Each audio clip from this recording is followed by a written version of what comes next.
Le raz-de-marée Omicron poursuit sa course, notamment en France et en Italie, où les nouvelles contaminations quotidiennes atteignent des records. Manifestation des soignants dans toute la France. Ils réclament des moyens pour l'hôpital public et des hausses de salaire. Le Parlement européen rend hommage à son président David Sassoli, mort mardi matin. Les eurodéputés saluent son engagement sans faille en faveur de l'Union européenne. Le raz-de-marée Omicron poursuit sa course. D'ici 2 mois, plus de la moitié des Européens pourraient être touchés par ce variant, selon l'Organisation mondiale de la santé. En France, le nombre de nouvelles contaminations a dépassé les 368 000 cas ce mardi.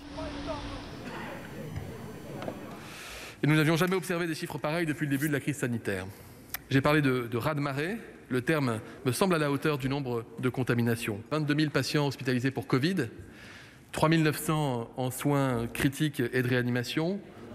Ce mardi, des experts de l'OMS ont estimé que combattre la pandémie de Covid-19 à coup de doses de rappel avec les vaccins actuels n'était pas une stratégie viable. Ils réclament des vaccins capables de mieux éviter la transmission. Les contaminations atteignent des records aussi en Italie, plus de 220 000 cas en 24 heures. Les responsables de cet hôpital exhortent à se faire vacciner. Le vaccin est l'outil actif en notre possession qui garantit le moins de dommages pour la santé des personnes infectées par le virus. Il garantit également moins d'hospitalisation et encore moins d'admission dans les unités de soins intensifs.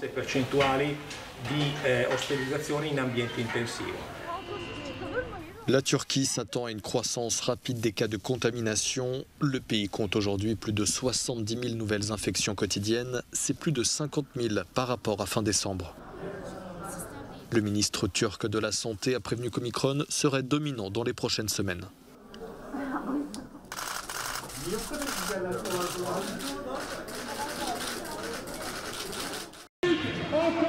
En colère, ils sont sortis des hôpitaux pour dire leur ras-le-bol dans toute la France.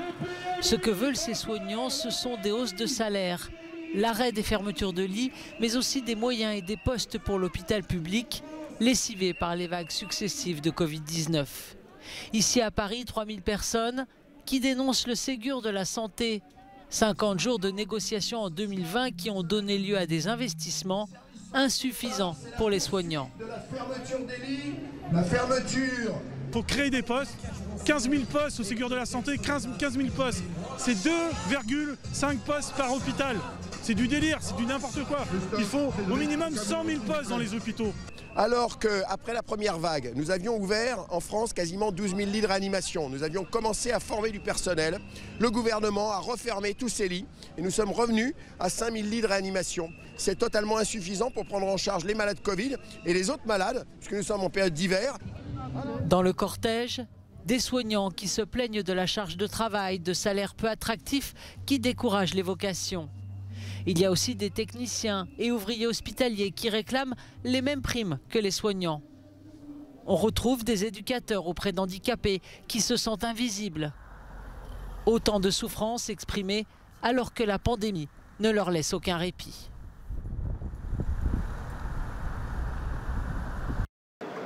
Un Européen passionné et un véritable démocrate. Voilà les mots souvent employés pour décrire le président du Parlement européen, David Sassoli, décédé mardi matin à l'âge de 65 ans. Le responsable italien était hospitalisé depuis plus de 2 semaines dans son pays.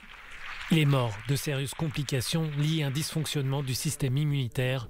Depuis plus d'1 an, il menait une bataille contre la maladie.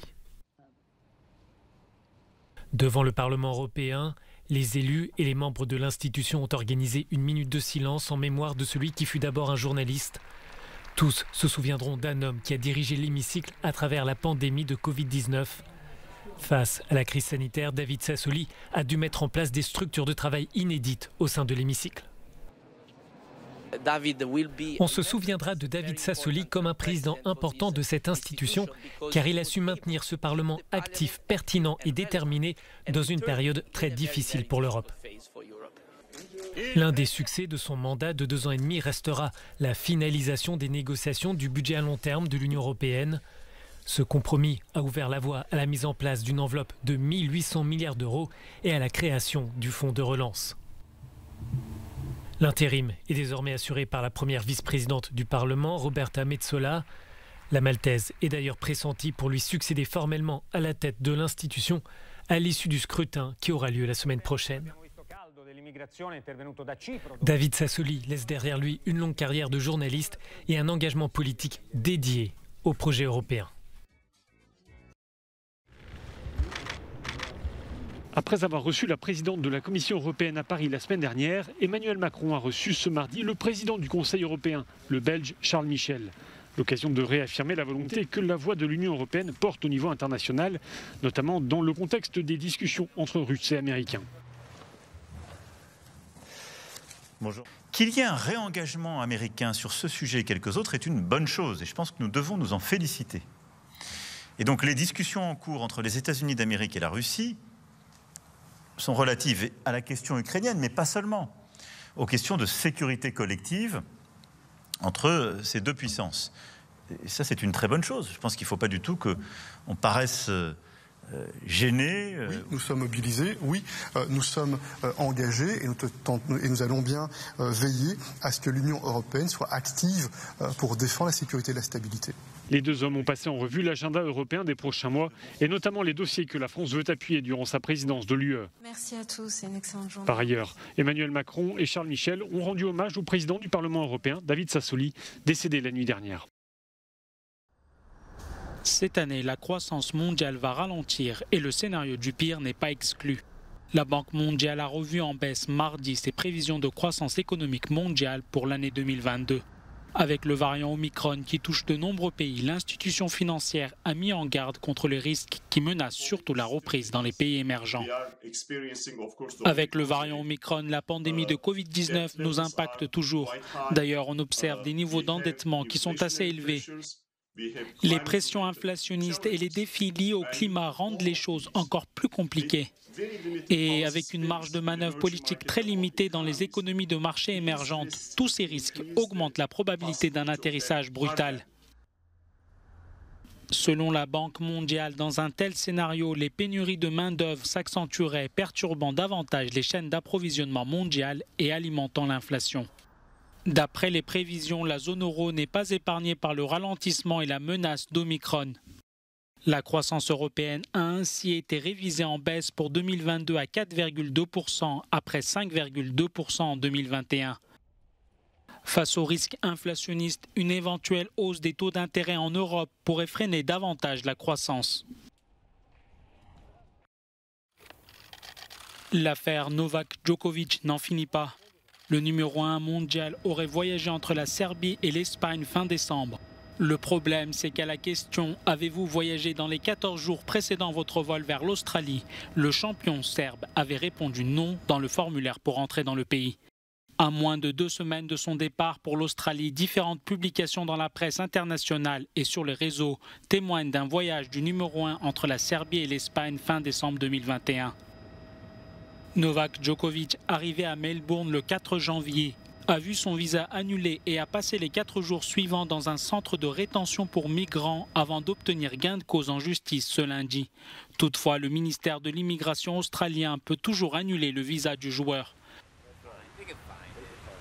L'Open d'Australie, où le champion serbe espère briguer un 21e titre record en Grand Chelem, débute dans 6 jours.